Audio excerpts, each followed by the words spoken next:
پیام حرم the Islamic channel. السلام علیکم، پیام حرم یوٹیوب چینل میں آپ کو خوش آمدید کہتے ہیں۔ دوستوں، آج کی اس ویڈیو میں ہم جانیں گے کہ آپ صلی اللہ علیہ وسلم نے کن کن عورتوں کا دودھ پیا۔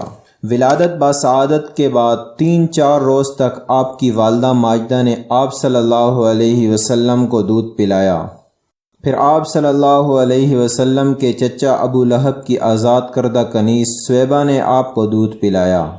آپ صلی اللہ علیہ وسلم کے چچا ابو لہب کو جب سویبہ نے آپ کی ولادت باسعادت کی خوشخبری سنائی تو ابو لہب نے اس خوشی میں اسی وقت سویبہ کو آزاد کر دیا، اور سویبہ نے آپ صلی اللہ علیہ وسلم سے پیشتر آپ کے سگے چچا حضرت حمزہ رضی اللہ تعالی عنہ کو بھی دودھ پلایا تھا۔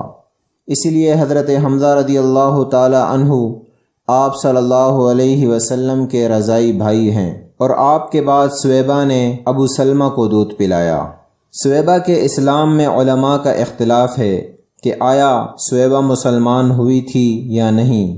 حافظ ابو مندہ نے سویبہ کو صحابیات میں ذکر کیا ہے، یعنی انہوں نے فرمایا ہے کہ سویبہ نے اسلام لایا تھا۔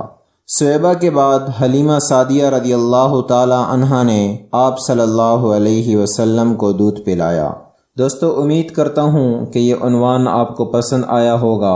اگلا جو ہمارا عنوان ہوگا وہ ہوگا کہ آپ صلی اللہ علیہ وسلم نے کہاں پرورش پائی، اور حضرت حلیمہ سعدیہ رضی اللہ تعالی عنہا کا قصہ کیا ہے۔ تو اگلی ویڈیو تک ہمیں اجازت دیں اور ہمارے چینل کو سبسکرائب کرنا نہ بھولیں۔ اللہ حافظ۔